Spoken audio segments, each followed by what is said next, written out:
Jalan gelap gitu. Padahal harta masih ada. Cuman karena satu masalah. Alam nashrah laka sadrak wa wada'na anka wizrak. Dulu itu engkau punya banyak masalah. Aku selesaikan. Ini Anda berapa tahun? 20 tahun, 30 tahun, 40 tahun. Bukankah sepanjang hidup kita sudah mengalami banyak masalah? Kalau dikumpulkan, kalau mau tahu setiap punya masalah catat satu-satu. Supaya Anda tahu berapa masalah yang sudah Anda hadapi selama hidup.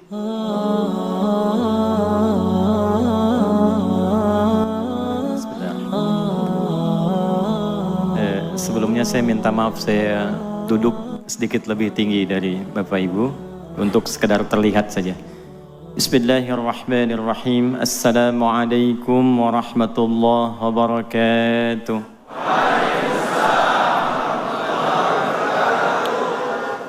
Alhamdulillahi wa kafa, wassalatu wassalamu ala rasulillahil mustafa Nabiyyina wa sayyidina Muhammadin al-wafa wa ala alihi wa sahbihi wa dhurriyyatihi wa ummatihi ila yaumil wafa wa ba'd. Sehat semuanya? Semoga tanpa kecuali seluruh yang berada di masjid, di areanya, baik di parkiran, dekat jalan, dimanapun, seluruhnya dirahmati dan dicintai oleh Allah Subhanahu wa Ta'ala. Kita hormati, kita muliakan.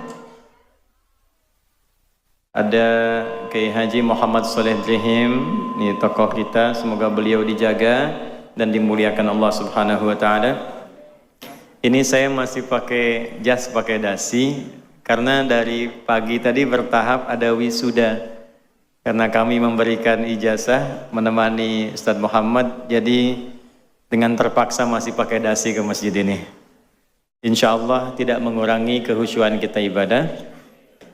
Ada juga bersama kita saat ini Ketua Majelis Tabligh Pimpinan Pusat Muhammadiyah. Ini ada Ustadz Fatur Rahman Kamal. Di sini ada Ustadz Solihin Fennani di PWM Jatim juga beserta tim. Kita juga dihadiri di sini ada Ustadz Maulid dari mana orangnya? Belum sampai. Ya, beserta seluruh dari unsur yayasan dan masjid tanpa kecuali semuanya. Sekali lagi, semoga kita semua berada dalam satu hadis Nabi sallallahu alaihi wasallam. Dalam satu hadis diriwayatkan di Sunan Ibnu Majah, tersambung sanadnya pada sahabat Abu Darda radhiyallahu taala anhu.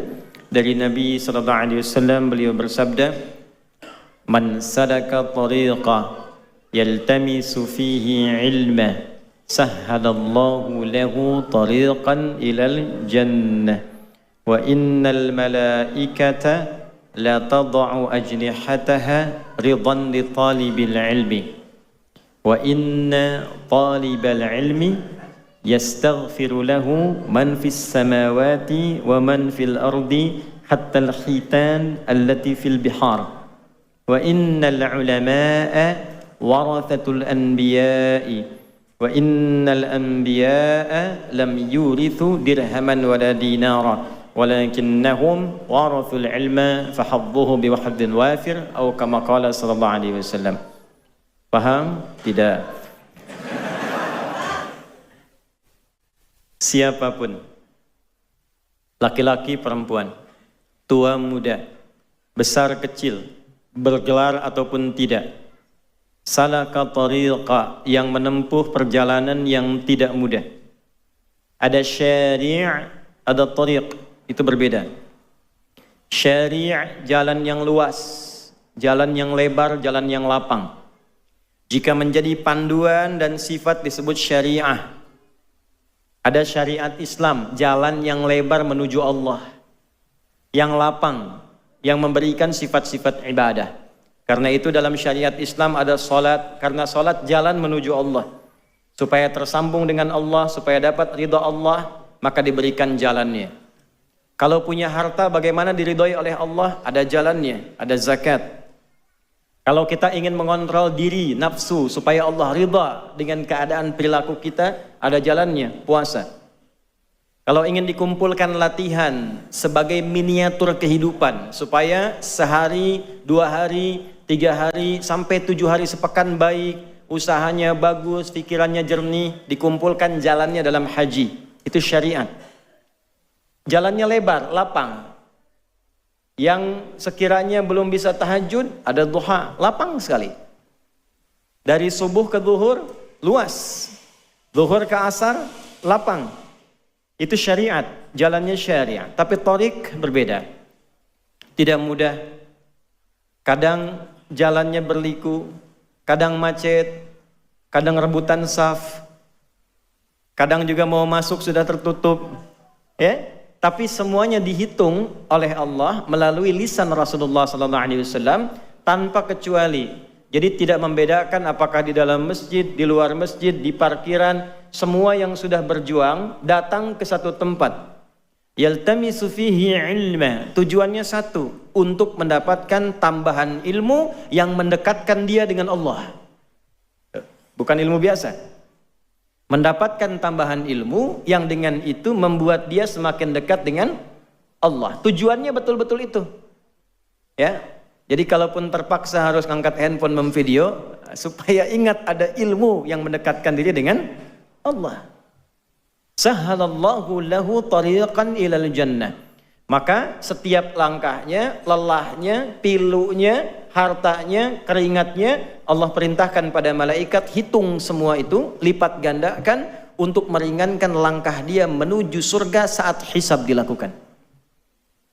Jadi ini mahal, kegiatan seperti ini investasinya mahal. Karena ini proyek akhirat bukan dunia. Ya, proyek akhirat bukan dunia.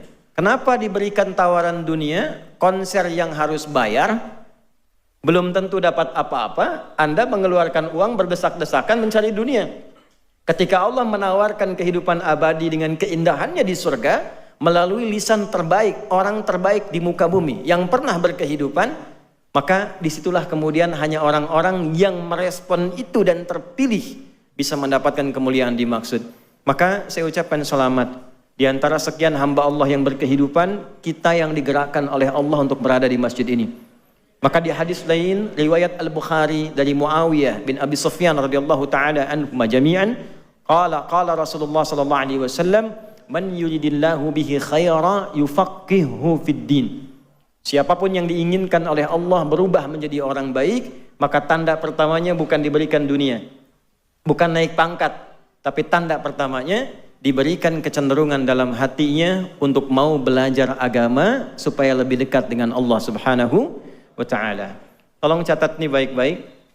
Wa innal malaikata, dan tanamkan pada hatimu yang paling dalam, jangan ragu. Sejak engkau berangkat, duduk, menunggu, belajar, sampai pulang, Allah perintahkan para malaikat khusus, la tada'u ajnihataha, untuk membentangkan sayapnya, ridhan li talibil ilmi, untuk memberikan ridha para malaikat kepada setiap penuntut ilmu.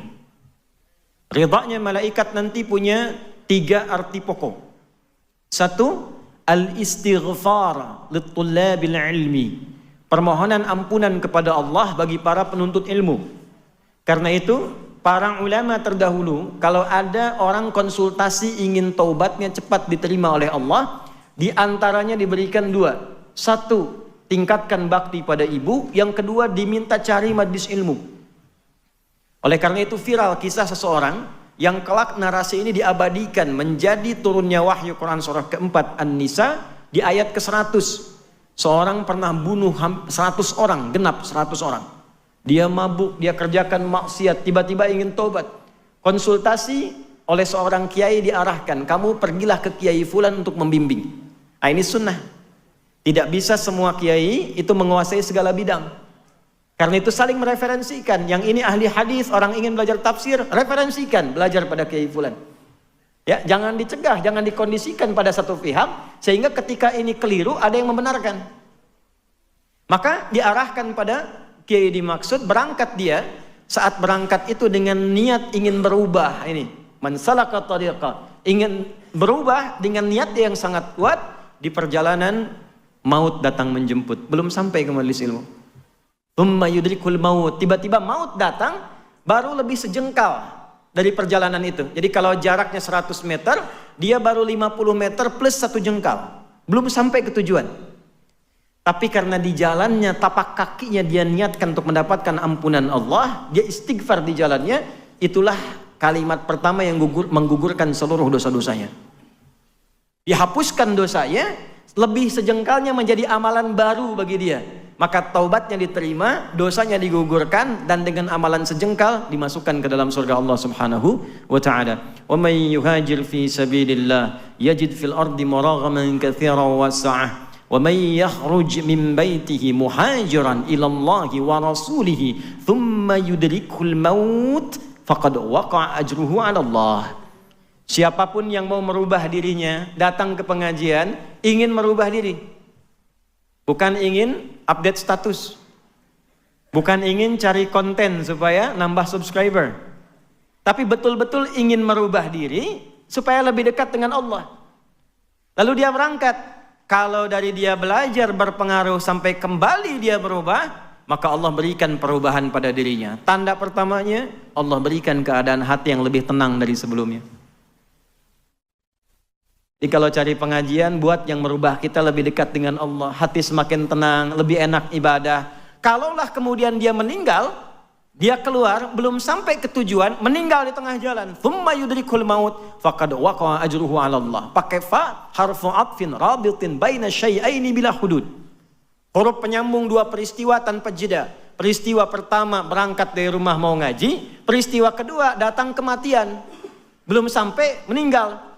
Digabungkan, saat meninggal itulah aku tuliskan. Kata Allah, aku perintahkan malaikat, tuliskan pahalanya, gugurkan dosanya. Nah, ini yang menjadikan orang tadi bernilai di hadapan Allah. Sekarang saya balik tanya nih, ada yang pernah bunuh orang nggak di sini? Mumpung ada polisi tadi itu di luar tuh. Tidak ada. Ada yang sering mabuk? Tidak ada. Ada yang zina? Tidak ada. Anda bisa bayangkan.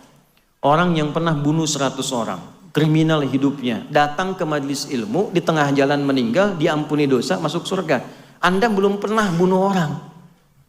Tidak larut dalam kemaksiatan. Sudah ditempatkan di tempat ini, Allah yang pilih Anda. Saya nggak kenal Anda pada umumnya. Siapa yang menggerakkan Anda sampai di sini? Kalau Allah sudah berkenan Anda datang di sini, dan Anda belum mau berubah, dengan cara apa lagi diarahkan jadi orang baik? Itu hal pertama yang paling penting tanamkan pada diri kita. Syukur ya akhi. Ikhwan, bersyukurlah. Alhamdulillah, siang panas, orang waktunya tidur, makan, istirahat. Anda kok mau ngaji gitu? Ada yang dari pagi di sini saya dengar.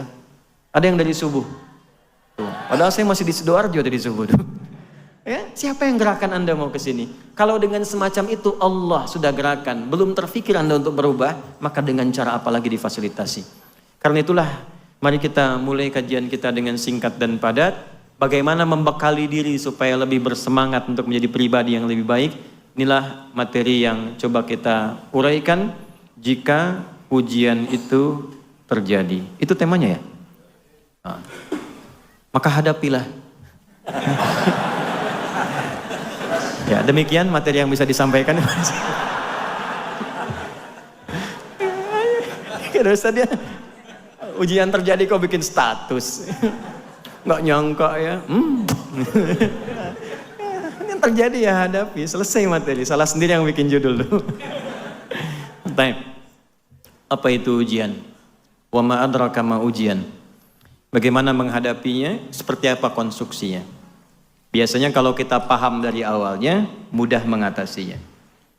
Bapak Ibu sekalian, kita mulai dengan Al-Quran surah kita pakai Quran ya, supaya lebih gampang. Surah kedua Al-Baqarah, di ayat 155 sampai 157. Wa qabla dhalika urid an u'arifa ilaikum jami'an la akhsha an ansiya fi hadzal mawdu' wa ma'ana yahdhur alhamdulillah ikhwanuna min Filistin. Di siang hari ini kita diberikan berkah oleh Allah. Sebelum saya lupa, ada para pejuang saudara kita yang langsung datang ke sini dari Palestina. Ya. Ma'ana Sayyid al-Akh al-Fadil Ustadz Naji, Dr. Naji. Nah, ini beliau. Wa nuntikum ba'din insyaallah kalimat. Nanti kita dengar dari beliau. Ini sosok luar biasa. Wa yalihi Dr. Bilal. Ini Dr. Bilal. Ini sudah menikah ya Bu ya, Dr. Bilal ini. Dan insya Allah bisa bahasa Indonesia karena juga kuliah di ITB. Ini yang dokter bilang. Kemudian yalihi Dr. Ali. Syekh Ali. Assalamualaikum warahmatullahi wabarakatuh. Nah, bisanya itu aja bahasa Indonesianya. Nanti يتفضل بعدين إن شاء الله نعطيكم في اللحظات الأخيرة من المحاضرة يعطي الكلمة للإخوة. Nanti kita dengar 5 menit 10 menit terakhir sebelum kita berakhir tausiah dan berdoa dari para pejuang-pejuang ini, barangkali ingin menyapa kita semua apa yang ingin disampaikan. Baik, Bapak Ibu sekalian, kita mulai Quran surah kedua Al-Baqarah di ayat 155 sampai 157. A'udzu billahi minasyaitonir rajim. Bismillahirrahmanirrahim. وَلَنَبْلُوَنَّكُمْ بِالشَّيْءٍ مِنَ الْخَوْفِ وَالْجُوعِ وَنَقْصٍ مِنَ الْأَمْوَالِ وَالْأَنفُسِ وَالثَّمَرَاتِ وَبَشِّرِ الصَّابِرِينَ الَّذِينَ إِذَا أَصَابَتْهُمْ مُصِيبَةٌ قَالُوا إِنَّا لِلَّهِ وَإِنَّا إِلَيْهِ رَاجِعُونَ. Ulaika, teruskan ayatnya. Ulaika alaihim salawatum mir rabbihim wa rahmah wa ulaika humul muhtadun. Walanabluwannakum, ada pakai lamnya taukid ditambah nun taukid tsaqilah di akhirnya. Jadi kalau orang pesantren insyaallah paham. Di cara mengartikannya, dan tanamkan pada hatimu yang paling dalam. Siapapun yang menjalani hidup di dunia ini pasti akan diuji. Saya ulang ya. Tanamkan pada hatimu yang paling dalam. Siapapun yang menjalani kehidupan di muka bumi ini pasti akan diuji. Dan kalimat pastinya setelah itu menggunakan dhamirnya nahnu kembali ke Allah. Jangan diartikan jama', bukan, karena Allah itu tunggal, ahad, lam yalid walam yulad. Tunggal, ahad, ada wahid, ada ahad, itu beda. Kalau wahid satu, ada yang kedua, wahid, itsnain, talatah dan seterusnya. Kalau mau bentuk wahid jadi satu-satunya, sifatkan dengan sifat sebelumnya. Misal, Tuhan satu-satunya, sebutkan Tuhannya, tambahkan wahid. Wa ilahukum ilahu wahid, maka kalimat ilah menjadi tunggal. Tapi kalau dihilangkan, ganti ahad. Qul huwallahu ahad, satu-satunya. Maka kalau ada bentuknya na, itu artinya ta'zimun nafsi li ta'zimi sya'ni. Menghadirkan keagungan Allah untuk menunjukkan satu hal yang penting yang akan disampaikan. Jadi kalau ada yang istimewa, yang penting, itu digunakan dhamirnya nahnu. Saya ambil contoh begini. Malam Al-Qadar itu istimewa tidak? Penting tidak? Turunnya Al-Quran begitu penting. Malamnya penting. Saking pentingnya, maka digunakan dhamirnya nahnu. Inna, Quran surah 97. Inna anzalnahu fi lailatul qadar. Inna panjang, inna pendek, tambah na, asalnya begitu. Inna, nak pendek, harfu nasbin wa taukidin tansibul isma wa tarfa'ul khabara mabniyun 'ala al-fathi la mahalla lahu min al-i'rabi. Paham? Tidak. Huruf yang berfungsi menguatkan, menajamkan, untuk memahamkan pada hati, tancapkan pada hatimu, jangan goyah. Yakinkan, aku tegaskan kata Allah, demi keagunganku kata Allah. Diturunkan Al-Quran itu di malam yang sangat istimewa. Jadi untuk menunjukkan keistimewaan turunnya Al-Quran, malamnya istimewa, Allah menghadirkan keagungan zatnya untuk menunjukkan itu penting. Saking pentingnya. Makanya malamnya menggunakan lailah. Jadi ada lail, ada lailah, itu berbeda. Kalau lail waktunya dari ba'da isya sampai menjelang fajar. Lail, sahar, fajar. Tapi kalau kita bicara pakai ta, itu istimewa. Lailah, ada yang istimewa di malam itu. Lail, malamnya. Jamaknya layali. Lala, lili, lela, layali, malam. Ibu leli, ibu malam-malam. Balik. Walanabluwannakum, dan demi keagungan zatku kata Allah, aku informasikan, jangan sampai ragu, setiap kalian yang hidup menjalani kehidupan di bumi ini pasti akan diuji. Nah, jadi persamaan pertama, ini tolong dibayangkan saja ya. Biasanya suka saya tulis, tapi karena kita agak padat, jadi dibayangkan. Yang hidup pasti diuji. Pengertian terbaliknya begini, pengertian terbaliknya. Fokus baik-baik. Semua orang yang hidup pasti menghadapi ujian. Pengertian terbaliknya, yang tidak diuji, yang tidak ingin hidup. Hanya orang yang sudah meninggal yang tidak diuji. Tuh. Kalau masih hidup, pasti diuji. Jadi sepanjang kita merasa hidup, pasti ada ujian. Hanya dengan meninggal, ujian selesai. Saya tanya, siapa yang tidak ingin diuji? Ayo angkat tangan. Kan alhamdulillah, selesai masalah kita udah. Di sepanjang kita hidup itu pasti ada ujian. Macam-macam. Minal khauf, ada yang gelisah, khawatir. Tadi kan gelisah, ustadznya benar jadi datang nggak ya gitu. Jam berapa kajiannya dimulai kan? Ya. Wal ju', mulai lapar. Ini ada snacknya nggak ya? Gitu. Wa naqsim minal amwal, harta mulai berkurang. Yang tadinya di atas tiba-tiba Allah arahkan supaya ada penyesuaian. Ada yang kena PHK, ada yang pindah kerja. Wal anfus, yang sakit, ada yang meninggal. Wat thamarat, itu koreksi sedikit di terjemahan. Di terjemahan diartikan buah-buahan. Saya agak kurang sepakat karena kalau cuma buah-buahan, tukang sayur nggak diuji. Ya. Itu pakai balaghah bacanya, pakai kiasan. Maksudnya apa?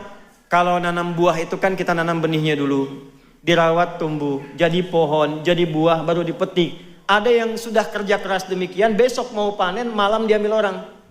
Anda yang ikut tender, hasilnya diambil orang. Anda yang usaha, hasilnya diambil orang. Itu semua bisa terjadi ya akhi. Yang kita hadapi. Wabasyiris sabirin. Nah ini yang hebat. Ini yang mau saya katakan, ini solusinya. Muhammad, berikan kabar gembira kepada orang yang sabar saat menjalani ujian itu. Di jawaban pertama, temanya, jika ujian itu datang, jawab oleh Quran, bersabarlah. Belum selesai ini, pemahamannya begini. Kalau Nabi berikan berita gembira pada kita, kitanya gembira nggak? Saya ulang ya. Kalau Nabi ngasih kabar gembira ke kita, kitanya gembira nggak? Yakin? Baik. Kalau gembira, berarti nggak boleh ada keluhan. Nggak ada orang dikasih kabar gembira mengeluh. Bapak naik pangkat. Ya, kok kenapa mesti saya? Bapak dapat uang 1 miliar. Aduh, kenapa harus sekarang? Nggak ada orang dikasih kabar gembira mengeluh. Nggak ada meratap, nggak ada marah-marah. Kan gembira, masa gembira marah? Jadi ada orang hebat, dapat ujian malah gembira. Itu gimana cara memahaminya tuh? Diuji malah gembira. Normalnya dalam tanda petik yang belum paham ilmu, diuji itu biasanya sedih. Biasanya berusaha untuk nunggu waktu, kapan semua ini akan selesai. Kenapa mesti saya ya Allah? Ya memang kamu. Ini beda, ini ada ilmunya. Kok bisa diuji tapi malah gembira? Terima kasih ya Allah, menitipkan ujiannya kepada saya bukan pada yang lain. Nah ilmunya seperti apa? Kita teruskan dulu. Alladzina idza asabathum musibah qalu inna lillahi wa inna ilaihi raji'un. Perhatikan, ketika menyampaikan konsep ujian pakai kum, tuh penting sampai diingatkan, wung ya, hati-hati nih, perhatikan. Kalau di luar sudah pakai serino belum fokus juga dengan cara apa lagi tuh? Bagus. Ketika objeknya kemudian dihadirkan, siapa orang-orang yang bisa sabar itu? Lihat, walanabluwannakum, kum. Kita semua dikhitab nih, nggak ada satupun. Tapi ketika dimasukkan pada golongan orang hebat yang bisa senang menghadapi ujian, dibentuk lagi komunitas yang baru, orang-orang khusus, bukan orang biasa. Biasanya orang sedih, yang ini malah senang. Siapa orang ini? ditawarkan oleh Allah, Anda mau masuk gak pada golongan itu? Maka dirubah kalimatnya menjadi alladzina, disebutkan sebanyak 1080 kali dalam Al-Quran. Bentuknya ini isim mausul, konjungsi, bentuknya jama. Bisa laki-laki, perempuan, besar, kecil, lintas gelar sosial. Jadi kita diajak oleh Allah. Ya, jadi nggak terbatas pada kiai saja. Kiai nggak tahu ilmunya sedih juga. Bukan terbatas pada ustadz saja, tidak. Kita semua ditawarkan, mau nggak punya gaya hidup yang menghadapi apapun senang. Di sini senang, di sana, di mana-mana. Bukan hatinya aja, pikirannya senang, fisiknya senang, gitu. Semua nyaman. Maka apa yang kemudian kita lakukan? Orang-orang hebat ini terbuka tawarannya ialah orang yang idza asabathum. Idza ketemu fi'il madhi maknanya mudhari'. Idz ketemu mudhari maknanya madhi. Idza ketemu past tense, maknanya present. Continuous future. Ya. Idza asabathum, apabila mereka menghadapi ujian yang sedang ada di hadapannya. Diuji. Qalu, mereka meyakinkan pada hatinya, berkata.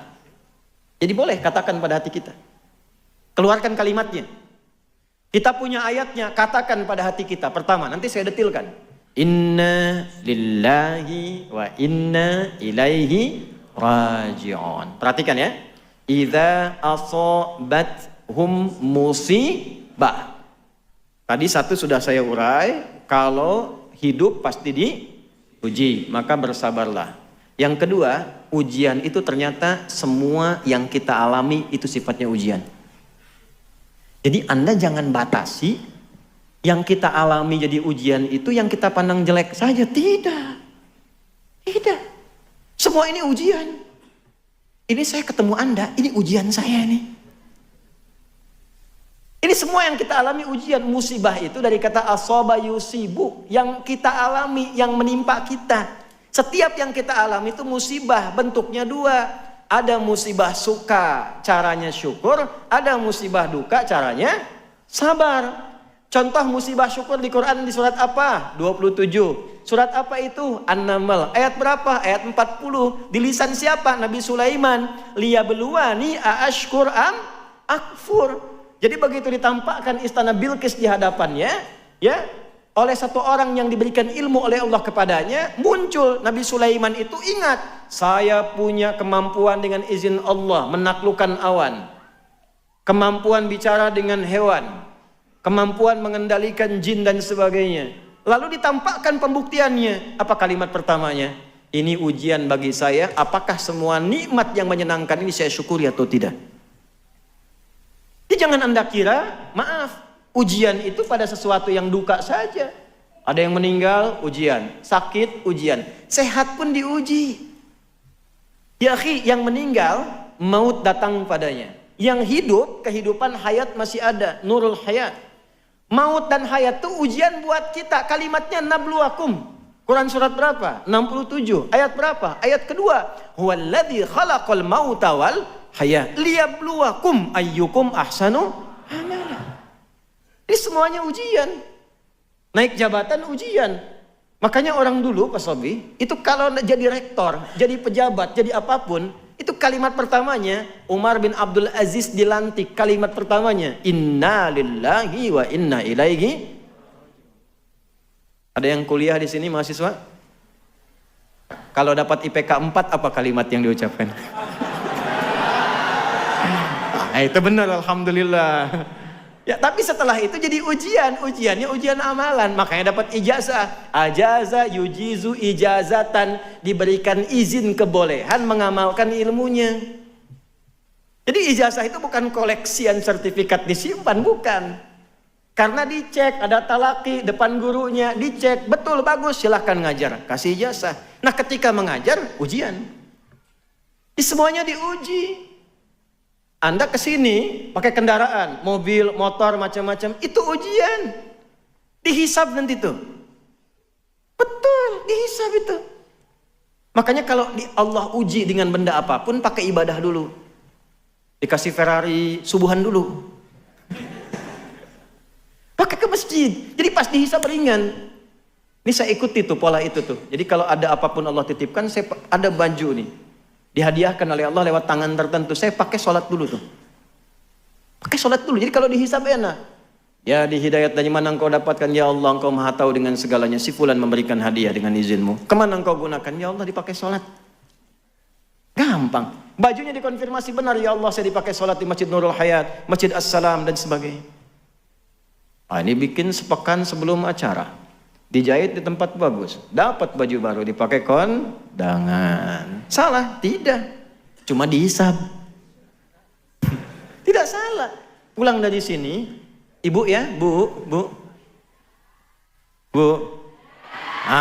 Ibu pulang dari sini, nanti buka pintu lemari baju, cek satu-satu. Mana yang belum pernah dipakai ibadah.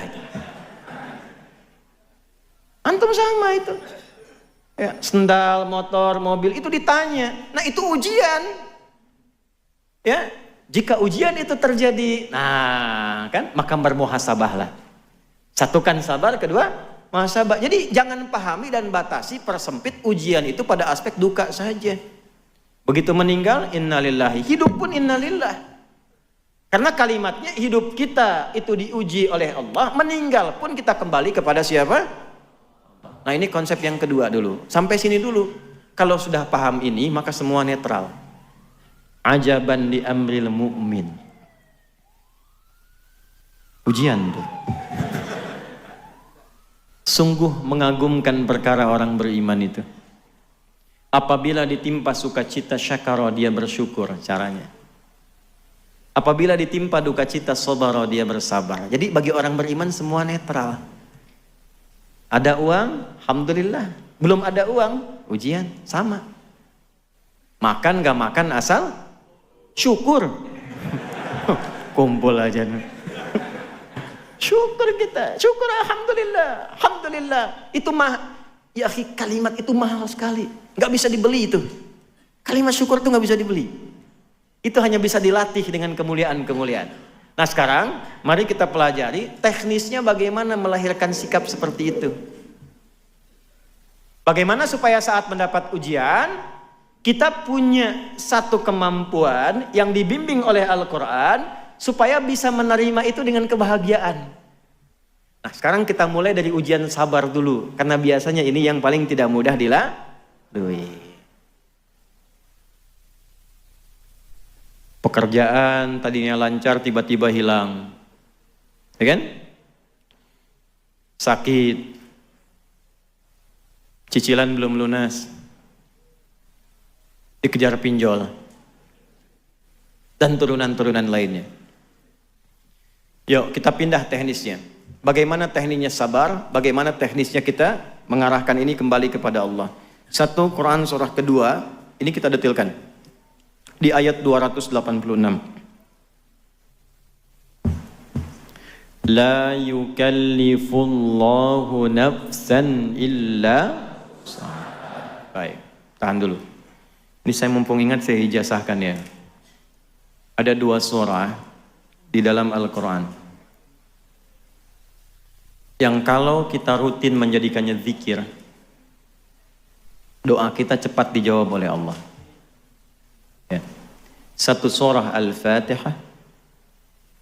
Yang kedua 3 ayat terakhir di surah Al-Baqarah. Lillahi ma fis samawati wa ma fil ardh sampai la yukallifullahu nafsan illa usaha. Nah, ini 2 surah ini. Al-Fatihah, kemudian 3 ayat terakhir di surah Al-Baqarah. Ini hadisnya sahih di Sahih Muslim. Nanti ada surah-surah lain. Nanti lain waktu kalau masih panjang waktunya di kesempatan lain kita khusus membahas misalnya surah keutamaan surah tertentu dalam Al-Quran. Saya kembalikan dulu. La yukallifullahu nafsan illa wus'aha. Tidak mungkin Allah itu menguji seorang hamba di luar batas kemampuannya. Tanamkan itu dulu. Tidak mungkin Allah menguji seorang hamba di luar batas kemampuannya. Kita sederhanakan bahasanya. Tidak mungkin Allah menguji kalau Anda tidak mampu. Jadi kita hidup pasti diuji. Nah ujian yang Allah berikan kepada kita itu diberikan ketika kita dipandang mampu. Kalau nggak mampu nggak akan diuji. Jadi kalau Anda sekarang punya masalah, ibu, seberat apapun, itu artinya ibu dinilai mampu, Adi Hidayat tidak mampu. Karena itu ujian yang Anda alami tidak diberikan kepada saya, kepada Anda, karena Anda dinilai mampu. Kalau nggak mampu nggak akan dikasih. Itu harus yakin, makanya kita baca Quran pertama pakai iman. Kalau nggak pakai iman susah. Quran itu perlu pakai iman, dibuka dengan kalimat iman. Untuk menguatkan iman. Jadi yakinkan dulu pada diri kita, setelah yakin tanamkan. Motivasi diri kita, tidak mungkin saya diuji kalau saya nggak mampu. Itu. Bikin status kalau dalam bahasa kita, pasti bisa, pasti bisa, pasti bisa. Allah pilih saya karena saya mampu. Nggak mungkin diuji kalau nggak mampu. Tanamkan dulu itu. Nah ini bagian pertamanya. Dan kalau Allah percaya, Anda nggak boleh ragu. Yang nitipkan Allah bukan saya, bukan yang lain. Ini bagian satu. Ya, jadi apapun yang kita alami dalam hidup, kalau sudah ditakdirkan kita menjalani itu, artinya kita mampu menyelesaikannya. Satu. Dua, pindah sebentar. Suka berdoa nggak? Hah? Suka. Kan biasanya pengen sukses ya, pengen lancar ya, pengen baik ya. Apa tandanya doa Anda akan dijawab? 1 juta. Benar, 1 juta tuh. Tolong catat tuh. Ya. Kalau Anda sabar 2 detik aja, jadi 5 juta tuh. Cuman tercatatnya kan 1 juta. Mas, yang ini mas ya. Apa tandanya bahwa doa Anda akan dijawab? Diberi ujian. Itu tandanya. Nih, saya kasih tahu sebentar. Ini saya baru ikut wisuda tadi nih, ya. Ini rektornya nih Pak Sobi nih, ketua SDIKD-nya. Bagaimana tandanya seseorang itu bisa diwisuda? SD pengen naik ke SMP, SMP pengen ke SMA. Bagaimana caranya bisa naik? Diuji dulu. Kalau nggak ikut ujian, dia nggak akan naik kelas. Nggak mungkin tiba-tiba wisuda, tak pernah ujian. Pasti disoal. Kenapa harus diuji? Supaya diketahui kadar kemampuannya sebelum dia naik ke SMP, ilmunya dipandang telah tepat, mampu menjalani semua kegiatan di SMP. Bisa ngelola enggak? Bisa ikut pelajaran enggak? Bisa nyelesaikan enggak? Maka ujian itu berfungsi menguatkan siswa tadi, sehingga ketika dipandang kuat, siap dia menjalani kehidupan berikutnya. Kita berdoa, tanda doa dikabulkan itu dikasih ujian dulu. Jadi jembatan menuju jawaban doa itulah ujian. Kenapa mesti diuji? Untuk mengetes pada diri kita, serius nggak pengen itu? Nanti kalau sudah dapat bisa ngelola enggak? Kalau dikasih nggak bisa ngelola, jadi musibah. Allah punya sifat Rahman, tidak ingin menetipkan satu hal pada seorang hamba yang menjadikan dia tersiksa dan punya dosa dengan itu. Karena itu ujian datang untuk mengoptimalkan dulu kemampuan kita, sehingga ketika itu diberi, telah siap kita menggunakannya. Itu asalnya. Jadi ketika Anda mengalami ujian, itu hasil doa Anda. Anda sendiri yang minta. Itu produk doa. Ya Allah, saya ingin begini, begini, begini. Datang ujian. Kenapa mesti saya ya Allah? Kan kamu tadi yang minta. Jadi pahami, ujian itu sebagai jembatan menuju jawaban doa kita. Begitu kita minta ada masalah, segera bersyukur. Alhamdulillah, tandanya doa akan segera dijawab. Ya Allah, saya ingin berkhidmat untuk Al-Quran. Saya mencintai Quran ya Allah. Ikhtiar saya. Saya pengen lulus ya Allah di kampus yang bisa mengajarkan saya Quran. Fikih dengan baik. Ikut kita daurah dari Madinah. Bahkan sejak kelas 2 SMA, saya belajar kurikulumnya itu. Begitu lulus, langsung dikasih rekomendasi oleh orang yang di Timur Tengah, ada tanda tangannya, langsung diterima. Tiba-tiba, begitu sudah disampaikan, siap di ACC, udah tanda tangan, boom, bom Bali terjadi. Dan kita berdoa pada Allah, semoga tidak pernah terjadi yang demikian. Hati-hati ya, kalau aliran mengajak pada yang tidak benar, segera tinggalkan. Ya, dulu pernah ada di Sarinah, di Jalan Tamrin itu bom meledak, buar. Saya di Lampung itu, Ustaz ditanya, jemaah acungkan tangan Ustaz, apakah bom di Jalan Tamrin termasuk jihad fisabilillah? Saya bilang, Mas, jihad fisabilillah itu jihad di jalan Allah, bukan di Jalan Tamrin. Kembali lagi. Bom meledak. Alih-alih ke Madinah, ke Ciputat. Madinah Ciputat. Coba lihat bagaimana Allah menyiapkan sesuai jawaban doa. Apakah kecewa? Tidak. Gelisah? Tidak. Kita nikmati aja, terima kasih ya Allah. Diantarkan ke Ciputat. Ternyata ada kurikulum baru, cabang dari Al-Azhar kurikulumnya, namanya Dirasat Islamiyah wal Arabiyah. Di situ yang ngajarnya yang Arabnya, yang muftinya, konstruksi hukumnya. Sebelum berangkat saya disiapkan dulu. Tiba-tiba setelah 2 tahun semester 5, saya ngambil semester pendek. Tinggal 1 bagian lagi selesai saya. Ditelepon. Ustaz Adi, ini ada kuota ke Libya 2 orang. Tolong carikan. Siap, saya cari. Begitu saya carikan ketemu 1. Saya bilang, Ustadz dulu namanya Ustadz Iyad Mulyana. Ustadz cuma ada 1. Kenapa enggak Ananda yang temani saja ke sana? Sudah saya berangkat. Niat mematuhi guru. Berangkat saya.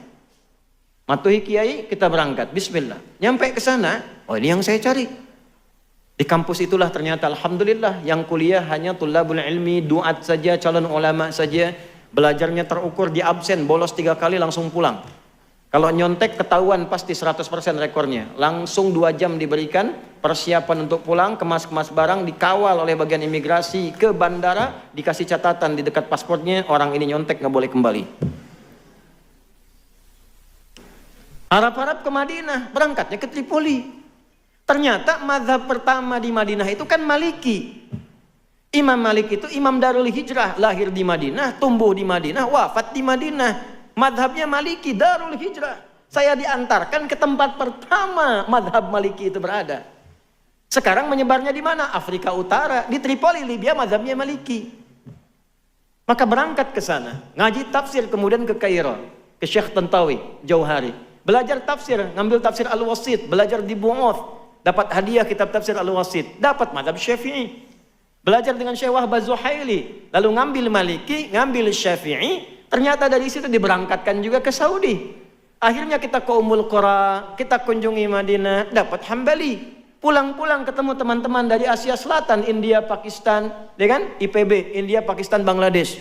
Ya, ternyata itu apa? Hanafi. Jadi kita berharap satu madhab, Allah antarkan 4 madhab.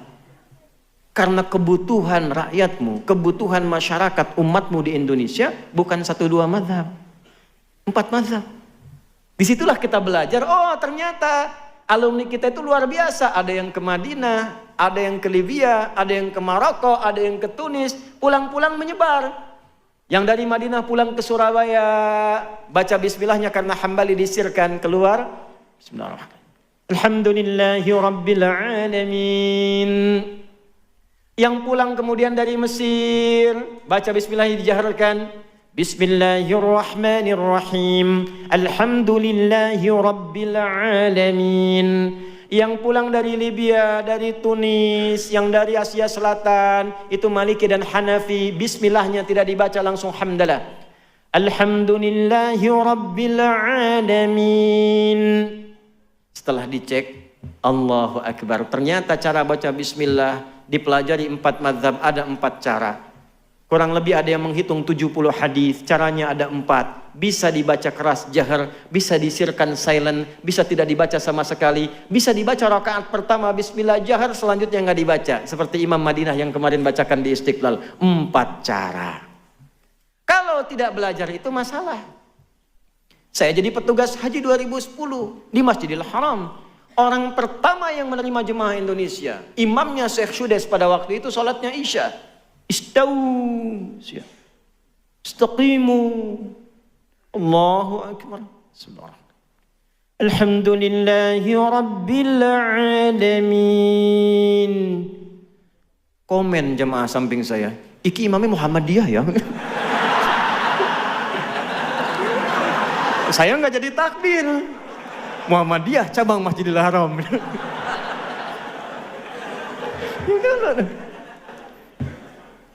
Nah itu jadi penting. Ketika ilmu itu ada, punya keyakinan, kenapa saya diberangkatkan itu? Oh saya baru paham, ini maksudnya. Jadi jangan sampai terjadi perpecahan karena masalah-masalah kecil. Ini kunut, Allahumma hadina fiman hadait, NU nih. Enggak kunut, Muhammadiyah nih. Zaman Nabi Muhammadiyah belum ada, NU belum ada, yang kunut ada dalilnya, yang tidak kunut ada dalilnya, yang salah yang tidak sholat subuh. Sehingga jangan sampai terjadi kalau sudah paham ilmunya, tahu hadisnya, yang biasa nggak kunut tiba-tiba imamnya kunut. Kata Syekh Utsaimin, aminkan walaupun dia tidak kunut. Allahumma hdina fiman hadait, amin. Kalau nggak tahu ilmu bahaya. Allahumma hdina fiman hadait, bid'ah. Repot. Yang biasa kunut datang ke masjid, di masjid itu nggak kunut, jangan dipaksa kunut. Ikuti. Innama ju'ilal imamu liyutamma bihi. Imam dijadikan untuk diikuti. Fa qiraatul imam qiraatul ma'mum. Bacaan imam sudah mencakup makmum. Kalau sudah sami'allahu liman hamida rabbana walakal hamd, tidak kunut dia, langsung sujud, ikut sujud. Sudah salam, salam, tidak perlu sujud sahwi. Itu gambaran. Kalau seperti itu paham. Inilah hikmahnya. Oh, saya paham kenapa saya diberangkatkan ke sini. Mengerti kita. 1, 2, 3 persoalan. Jadi akhirnya pelan-pelan kita terangkan, kita buka. Walaupun kadang resikonya juga bid'ah juga nanti. Ya. Kenapa? Kita pahami, oh mungkin belum sampai bacaannya. Sampai di situ. Itulah tasarruh. Nah ujian juga begitu. Anda bisa beda-beda. Semua orang beda. Cuman substansinya sama. Diuji. Pebisnis diuji. Udah jualan pagi sampai malam belum ada yang beli. Ulama juga begitu, sekolah jauh-jauh, begitu pengajian gak ada yang datang. Bisa terjadi, semuanya sama, tapi singkatnya ujian. Tidak mungkin diuji kalau tidak mampu. Bikin catatan dari sekarang. Kalau Anda mengalami ujian, alhamdulillah, saya dinilai mampu oleh Allah. Tulis. Tapi jangan terlalu GR bikin status. Memang cuma saya yang mampu, yang lain tidak. Terima kasih ya Allah. Ada kerjaan tuh. Ya. Belum selesai sampai situ, karena ujiannya akan dijalani. Nah kemudian bagaimana prakteknya? Sudah ada itu, ada semangat. Maka pindah ke Quran surah Al-Insyirah. Surah 94. Alam nashrah wa wada'na alladhi anqadha dhahrak wa rafa'na fa inna ma'al fa idza wa ila. Apa artinya insyirah? Lapangan, bagus. Kalau nggak ada hadiahnya semua pengen jawab cepat tuh, memang luar biasa. Insyirah itu sesuatu yang lapang dan luas, lebar. Kenapa surat ini muncul? Al-ibratu bi umumil lafdhi la bi khususis sababi. Tidak khusus saja kisah tentang asbabun nuzulnya, tapi pesan besarnya keumuman lafadznya untuk kita. Perhatikan baik-baik, ini poin pentingnya. Bapak Ibu sekalian, ketika kita diuji, kunci paling besar perannya ada di sini, di hati. Ini yang mengendalikan. Fisik kita hanya mengeksekusi. Kalau hatinya bagus, semua ujian itu ringan. Tapi kalau hatinya jelek dan sempit, sekecil apapun ujian terasa besar. Maka ayat ini ingin memberikan satu panduan kepada kita, lapangkan hatimu di setiap saat, sehingga masalah apapun yang dihadapi jadi kecil. Anak muda datang kepada seorang kiai konsultasi. Saya sampaikan kisah ini pada presiden di masa lalu ketika sedang gundah. Dan ikut tausiah saya sampaikan, alhamdulillah setelah itu cerah. Fadilah Quran.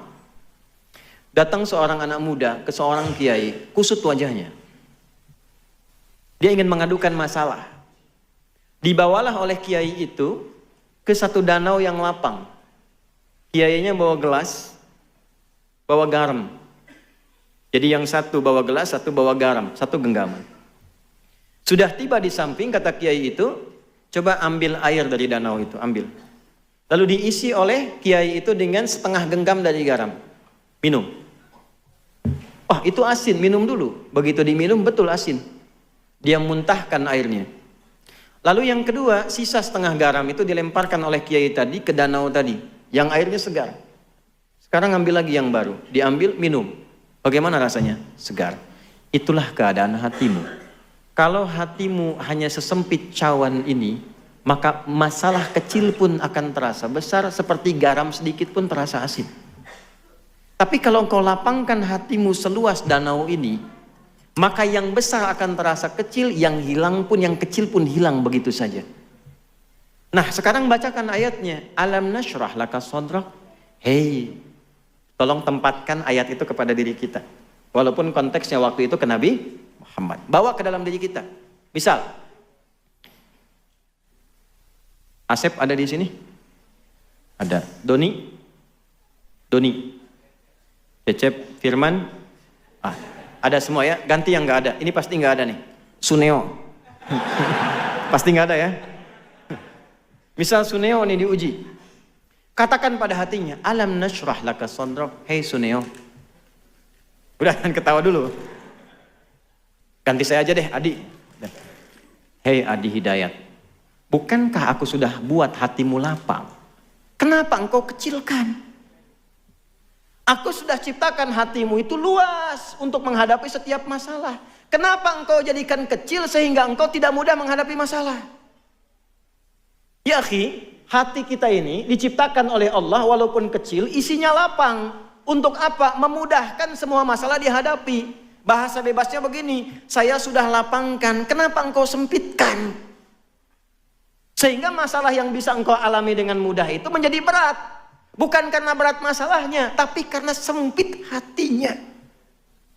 Alladzi kalau dhahrak, itu yang membuat kita itu berat dari ujung kepala sampai ujung kaki.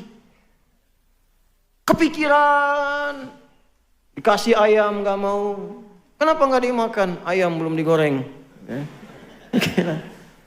Jalan gelap gitu. Padahal harta masih ada. Cuman karena satu masalah. Alam nashrah laka sadrak. Wa wada'na anka wizrak. Dulu itu engkau punya banyak masalah, aku selesaikan. Ini Anda berapa tahun? 20 tahun, 30 tahun, 40 tahun. Bukankah sepanjang hidup kita sudah mengalami banyak masalah? Kalau dikumpulkan, kalau mau tahu setiap punya masalah, catat satu-satu supaya Anda tahu berapa masalah yang sudah Anda hadapi selama hidup. Ini sampai sekarang ratusan ribu, jutaan masalah sudah kita hadapi. Allah sudah lapangkan hati kita, diselesaikan. Kenapa yang ribuan masalah yang lalu kita selesai nyaman, dengan satu masalah kita merasa berat? Aku sudah lapangkan hatimu sehingga ribuan masalah di masa lalu bisa selesai. Kenapa dengan satu masalah yang sekarang engkau begitu berat? Barangkali engkau sempitkan hatimu itu. Secara psikologi kalau sekarang punya masalah, lihat masa lalu. Yang dulu aja selesai, masa yang sekarang nggak selesai. Nah itu maksudnya. Katakan. Wa wada'na anka wizrak alladzi anqadha dhahrak wa rafa'na. Dulu kamu sukses, gak inget ya? Dulu kamu hebat. Ketika hatimu lapang kamu sukses. Kenapa engkau harus tidak belajar dari peristiwa dulu? Apakah sukses tiba-tiba begitu saja sukses? Kan ada tahapannya. Yang ini pun aku akan antarkan kepada yang lebih tinggi lagi ketika engkau lapangkan keadaan hatimu. Tanya balik dong, belum selesai. Caranya gimana ya Allah supaya lapang? Inna ma'al usri, fa inna ma'al usri. Nah, rumus nahunya pakai. Inna, yakinkan pada hatimu yang paling dalam. Katakan. Di balik segala kesulitan pasti ada Tuh, lihat sini. Saya bahas dua bagian. Ini masih ada waktu nggak? Alhamdulillah. Tenang. Insya Allah. Sampai jam berapa? Sepakat ya? Oke, siap. Saya jam 2 kurang seperempat mau ke bandara. Anda sampai Isya. Yang belah sini nih Pak, tadi mau sampai Isya. Nih lihat sini. Perhatikan ayatnya. Inna ma'al usri. Nah, usri itu apa? Bukan sekedar sulit. Sulit itu ada dua kata di bahasa Arab. Ada sa'bun, ada usrun. Sa'bun, usrun. Hadza amru sa'b. Sa'bun itu kesulitan yang relatif. Kata si A sulit, yang lain mudah. Tuh. Bahasa Inggris sulit tidak? Sulit kata seseorang, kata orang Inggris gampang. It's very easy to speak English because I'm England, ya kan? Gampang. Hey John, have you been? Betul, bahasa Surabaya bagi orang Inggris susah, bagi orang sini gampang betul itu. Ya. Bahasa Arab itu, bahasa Arab Itu gampang sekali. Saya tinggal di Arab, paling mudah bahasa Arab. Saking gampangnya, anak-anak kecil tuh bisa dari kecil bahasa Arab. Jangan Anda katakan karena dia tinggal di Arab. Karena unta sudah ribuan tahun di Arab, gak bisa bahasa Arab. Beo Surabaya, bawa ke Arab. Ajarin, kaifa haluk dalam sehari. Kaifa haluk, kaifa haluk. Beo. Halo? Itu so'bun, relatif. Tapi yang usrun, semua menganggap sulit. Siapapun menganggap sulit. Bawa mobil mudah atau sulit? Sulit bawa mobil. Mengendarai mobil relatif, bawa mobil sulit. Ya, coba praktekin di luar tuh. Bawa mobil.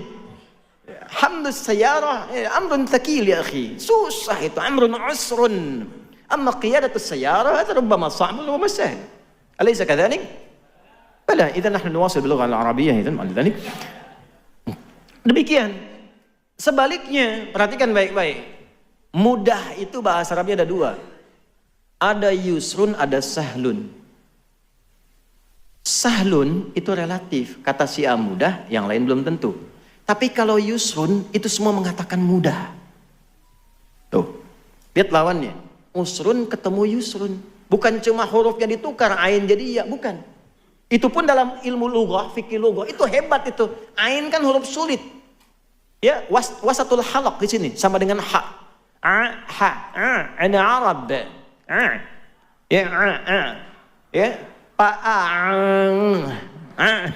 sini tuh, ya. Itu nggak mudah. Ya itu mudah. Ya.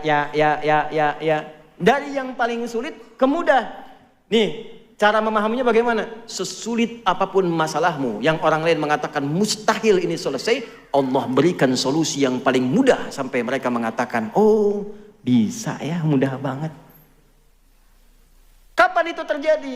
Ketika Anda menancapkan keyakinan pada diri Anda. Jangan goyah, yakin tanpa ragu. Dari mana taunya? Inna tadi pakai harfu nasbin wa taukidin tansibul isma wa tarfa'ul khabara mabniun 'alal fathi la mahalla lahu minal i'rab.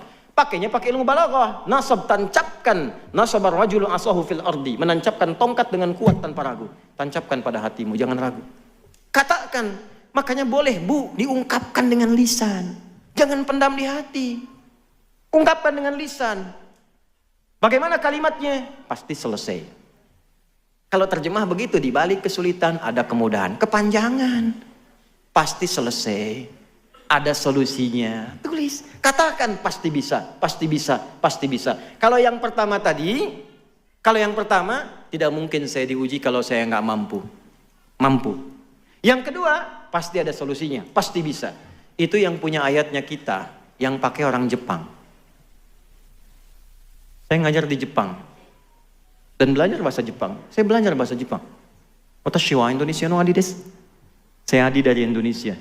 Ya, kami buka sekolah di Saitama. Ada sekolah Islam pertama di Jepang dari TK sampai SMA. Itu kurikulumnya dari kami. Mau dibuka November nanti, tanggal 10, Hari Pahlawan. Yang mau saya katakan, di Jepang anak TK itu mempraktekkan makna ayat ini. Jadi kalau mereka sudah mau belajar, mengatakan, bisa, kami bisa, kami bisa, kami bisa. Ini kalau generasi tahun 80-90-an, dulu tahun 95-96, itu ada acara namanya Benteng Takeshi. Ya. Seangkatan dengan Dragon Ball kan? Ya, Susuke Watanabe yang baru meninggal kemarin tuh, ya. Baik. Saya hafal saya itu. Nonton? Enggak. Itu kalau mau menaklukkan Benteng Takeshi, dia kan dimodifikasi tank begitu kan? Terus lewat kan, reporter sampingnya mengatakan, kamu bisa, kamu bisa, kamu bisa. Tuh ayatnya dipakai.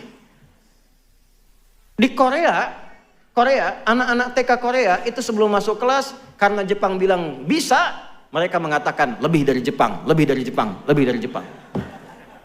Itu betul dari sejak TK, lebih dari Jepang, lebih dari Jepang. Makanya Jepang bikin Honda, Korea bikin Hyundai. Betul, Hyundai itu pengucapannya, Hyundai tulisannya. Ya, Korea, Jepang masuk Piala Dunia, Korea juga nyusul. Itu produk kayak Sintayong dan sebagainya itu, yang kemarin kalah 2-1 lawan Cina. Sebentar lagi kita ketemu Jepang itu, saya hafal. 1-1 dengan Australia, 1-1 dengan Saudi, 2 sama dan 96+3. Ya, waktu di Bahrain, hafal saya itu. Ya. Karena line up-nya kurang bagus waktu di Cina, mungkin persiapan Jepang yang turun pertama ya tidak seperti yang sebelumnya, maka kalah 2-1. Saya hafal, nonton enggak? Betul, saya nggak nonton cuma saya senang baca. Senang baca, lihat supaya aktual dalam dakwanya. Sir Alex Ferguson baru dipecat, saya tahu. Anda belum tentu tahu tuh. Sir Alex Ferguson tuh duta MU untuk global. Kemarin baru dipecat karena gajinya kemahalan. 33 juta itu pound setahun, kemahalan. Dipecat beliau, kemudian Eric Cantona marah tuh kemarin tuh. Apa saya? Nonton? Enggak. Kenapa ke situ? Balik lagi ya. Nah, katakan pada diri kita itu, saya mampu, saya bisa, ini pasti selesai. Katakan. Supaya termotivasi. Nah, nanti setelah itu jangan sampai di situ aja. Pasti bisa, pasti bisa. Tapi nggak ada ikhtiarnya, ya tetap nggak akan selesai. Fa'idha faraghta. Mitigasi masalahnya apa sih sebetulnya? Kenapa ini sulit sekali? Apa masalahnya? Apakah masalah fisikal, intelektual, atau spiritual? Ini kok kerja susah sekali, melamar sudah kemana-mana. Tolak lagi, coba dicek. Mungkin bukan kurang pintar. Mungkin bukan kurang muter, kurang usaha. Mungkin kurang dekat sama Allah. Sehingga nanti paham hikmah.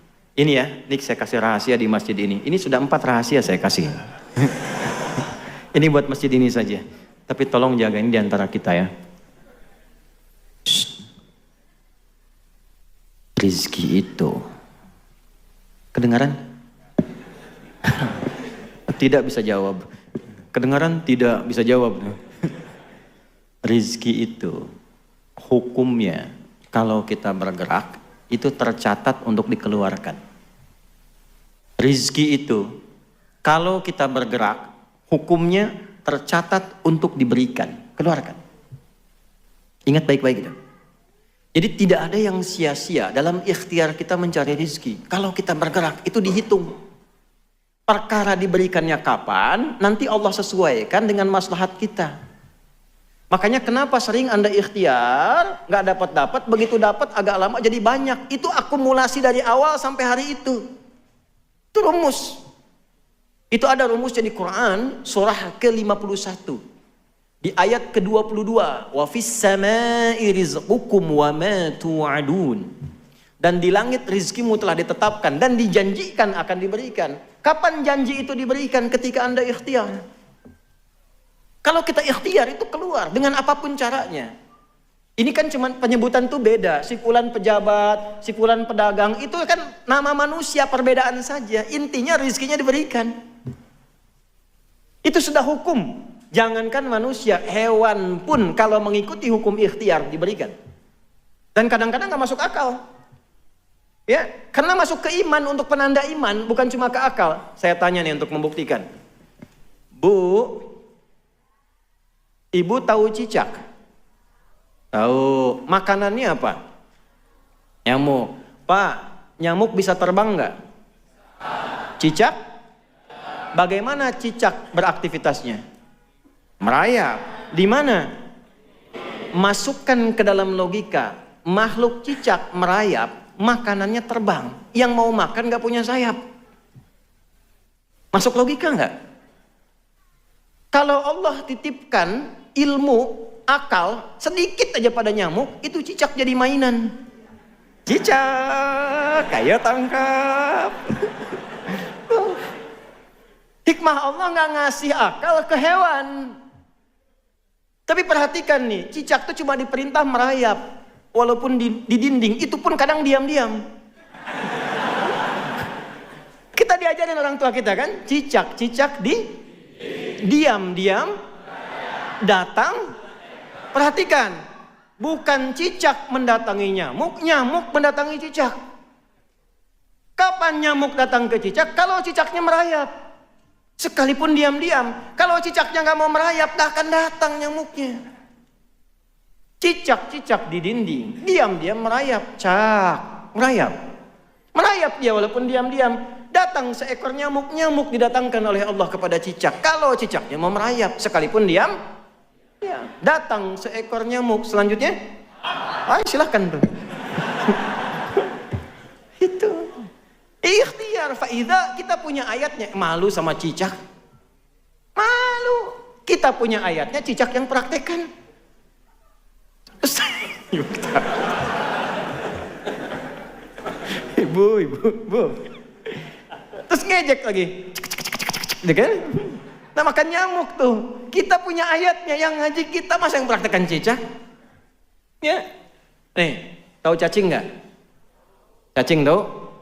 Kalau cacing disimpan di atas wajan, terus bawahnya dipanasin tuh, wajannya, kartelnya dipanasin. Cacingnya gimana? Menggeliat, gerak kan? Gerak. Pertanyaan saya, kenapa? Salah. Bukan panas, karena cacing nggak bisa ngeluh. Aduh panas, aduh sakit, nggak bisa.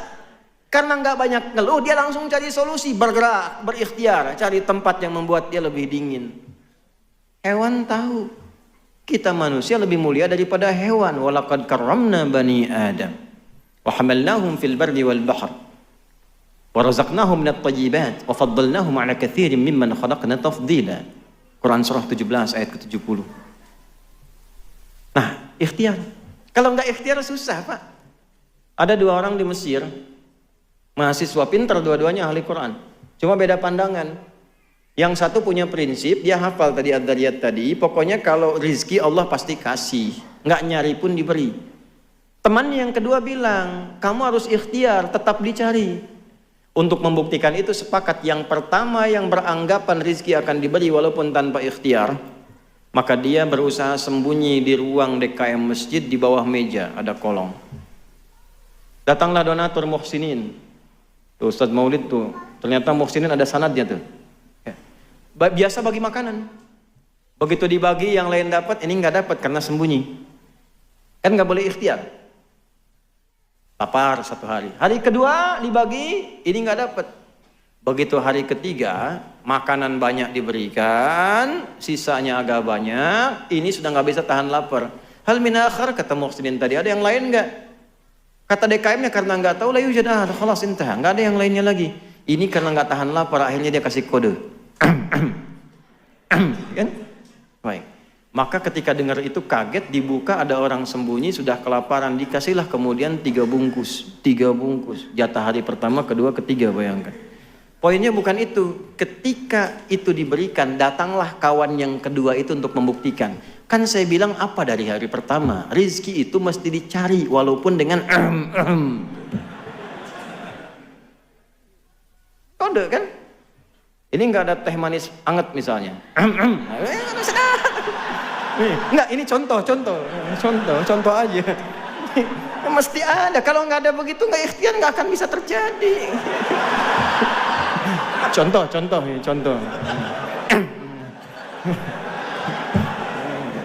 Nah itu. Jadi jika musibah terjadi ya biarkan terjadi, ya terjadilah. Kalau nggak datang juga ya musibah. Gitu. Nah, jadi itu kita hadapi saja, hadapi yang tenang, yang baik, itu saja, nggak banyak. Ya, jadi satu, yakinkan pada diri kita bahwa musibah itu anugerah. Ya, untuk menguji kita, meningkatkan amal soleh kita. Menguji itu maksudnya memberikan kemampuan lebih pada kita, sehingga ketika jawaban doa diberi, kita punya kemampuan mengelolanya.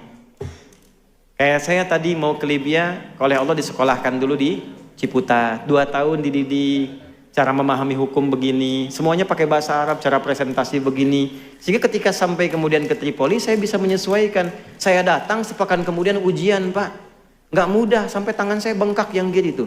Ujiannya begini, soalnya cuma 3, tapi 1 itu bisa 5 lembar. Ada dosen luar biasa, mutasyaddid killer. Setiap mau jawab mesti nulis Asmaul Husna 99 dengan maknanya, dengan hadisnya, dengan tafsirnya, baru jawab soalnya. Itu kalau sudah mata pelajaran akidah itu, ini bengkak ini. Sepekan. Tapi dapat mumtaz saya. Mumtaz ma'asyaraf itu. Fadilahnya apa? Yang tadi disiapkan dulu.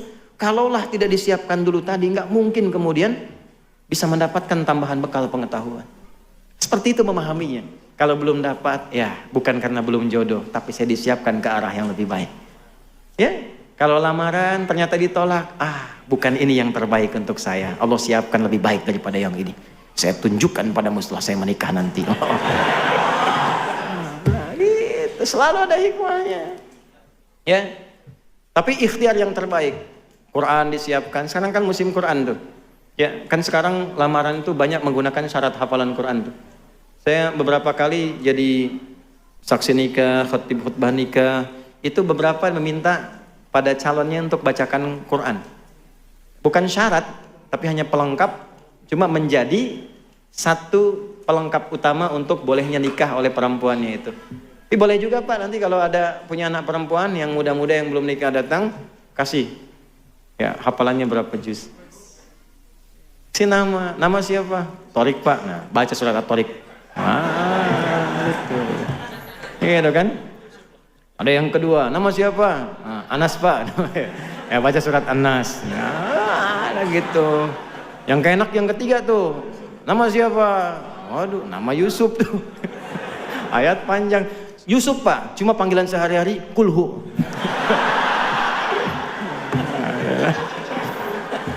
Ya itu ya yang kita kaji hari ini. Amanat saya 2. 1, jaga sholat. Saya mohon kalau bisa saling mendoakan, upayakan tahajud. Ya, kalau sholat 5 waktu nggak usah ditanya, itu standar. Tahajud itu luar biasa fadilahnya. Kalau bisa jangan tinggal kalau masih mampu menunaikannya. Berusaha walaupun sunnah hukumnya. Yang kedua Quran. Saya mohon Quran, jadi ahli Quran. Jadi ahli Quran. Sehari baca Quran. Baca ya, baca Quran. Mau tidur baca dulu. Mau berangkat 1 lembar aja, suami istri 1 halaman sebelum tidur sama anak-anak baca. Insya Allah teduh ke hati.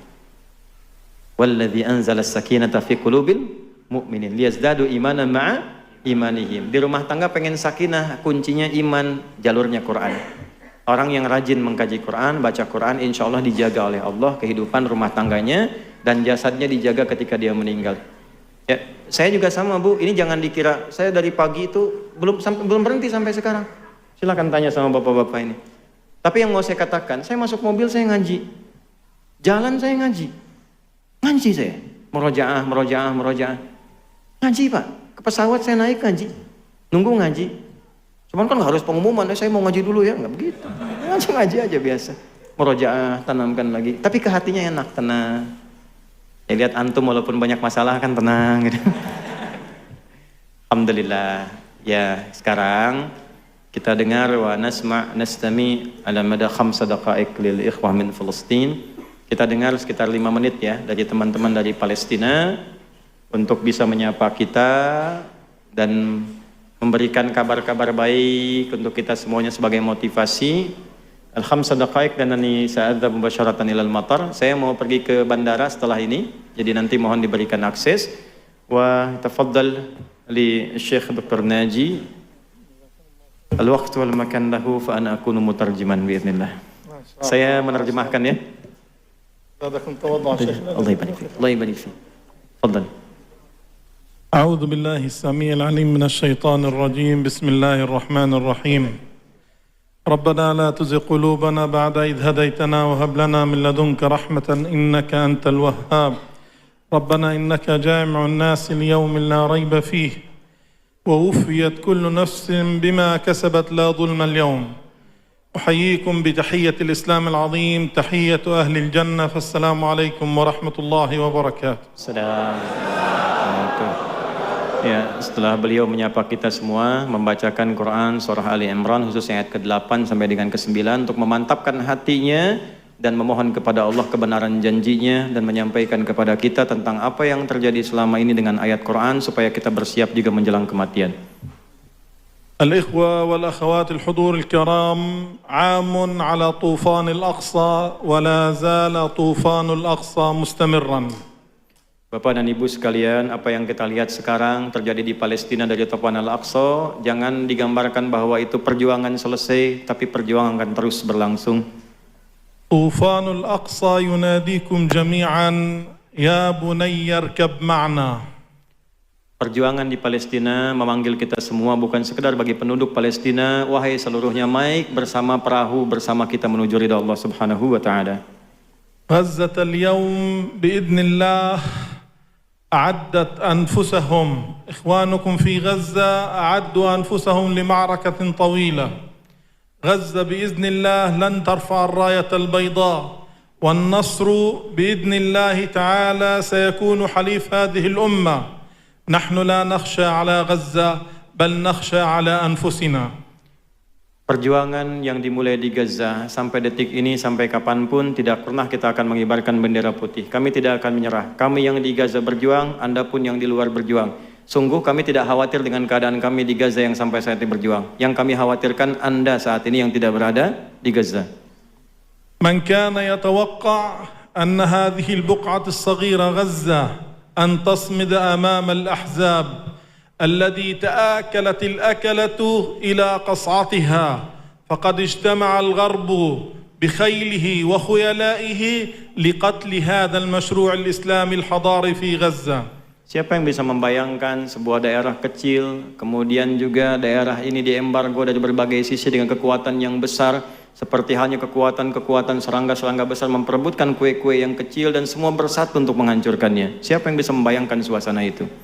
ولذلك جئنا لأهلنا في أندونيسيا نقول وإن استنصروكم في الدين فعليكم النصر، واجب النصرة فرض عين على كل مسلم ومسلمة، ما كان الله ليذر المؤمنين على ما أنتم عليه حتى يميز الخبيث من الطيب. Untuk itulah kami datang ke Indonesia untuk menyampaikan pada Anda, si kecil ini tetap teguh berjuang sampai detik ini. Dan perjuangan yang kami niatkan bukan sekedar berjuang untuk berperang, bukan, tapi untuk mempertahankan nilai-nilai agama yang kita anut. Dan perjuangan agama ini bukan hanya untuk ahli Gaza, tapi untuk kita semua, dimanapun semua berada. Karena dengan itulah kemudian kita diuji untuk menghadap kepada Allah Subhanahu wa taala, untuk membedakan siapa yang bersih, yang tulus, dan siapa yang memang tidak tulus dalam berjuang untuk agamanya. Allahu Akbar. Allahu Akbar. Allah. برغم صور الألم، برغم صور الدمار، هذه صور عزة وكرامة. غزة بإذن الله ستكمل الطريق، ولكن ونقول وبكل ثقة قد اقترب الوعد الحق، فالحق بالركب، لا تبرحوا الجبل، لا تتركوا غزة وحيدة. جزاكم الله أهلنا في أندونيسيا، جزاكم الله أهلنا في كل مكان على جهودكم الكبيرة في التضامن، ونريد الاستمرار في التضامن مع قضية فلسطين، مع قضية غزة، لأننا بدأنا نشعر أن الأمة بدأت تألف الدماء. غزة ليست أرقاما، فالوقت من غزة من دم، لذلك عدد الشهداء في كل دقيقة يزداد. فقفوا مع قضيتكم. بارك الله فيكم، والسلام عليكم ورحمة الله وبركاته. Masalah di Gaza tidak cukup dengan gambar yang Anda lihat hancur, dengan video yang tersebar, dengan korban-korban yang merata. Bukan masalah angka yang bisa Anda hitung, tapi di sana ada darah-darah para pejuang, di sana ada darah-darah orang yang tidak berdosa, di sana ada tanda-tanda perjuangan. Jangan Anda melihat bahwa dengan gedung-gedung hancur, semua kemudian jadi korban, bahwa perjuangan itu selesai. Tidak.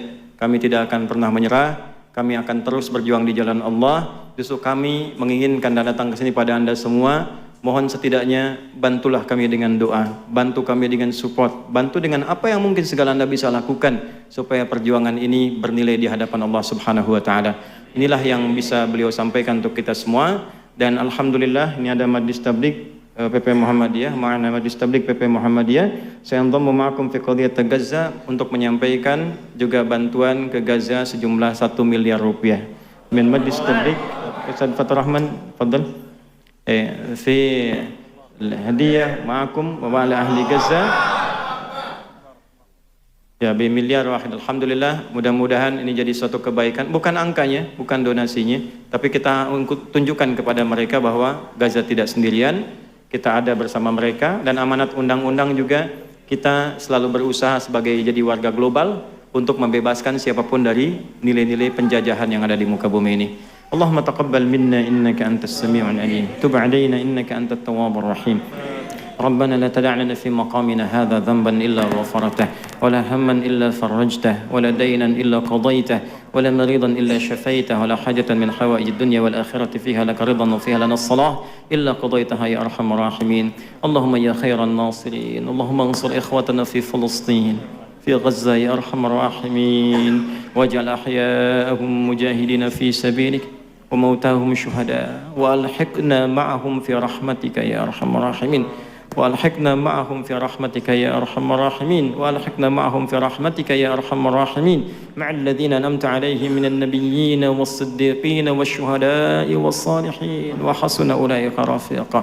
ربنا آتنا في الدنيا حسنة في الآخرة حسنة وقنا عذاب النار وصلى الله على سيدنا محمد وعلى آله وصحبه أجمعين وآخر دعوانا سبحانك اللهم ربنا وبحمدك نشهد أن لا إله إلا أنت نستغفرك ونتوب إليك والحمد لله رب العالمين. نصر من الله فتح قريب وبشر المؤمنين. Mohon diberikan akses karena saya harus langsung ke bandara ya. Assalamualaikum warahmatullahi wabarakatuh.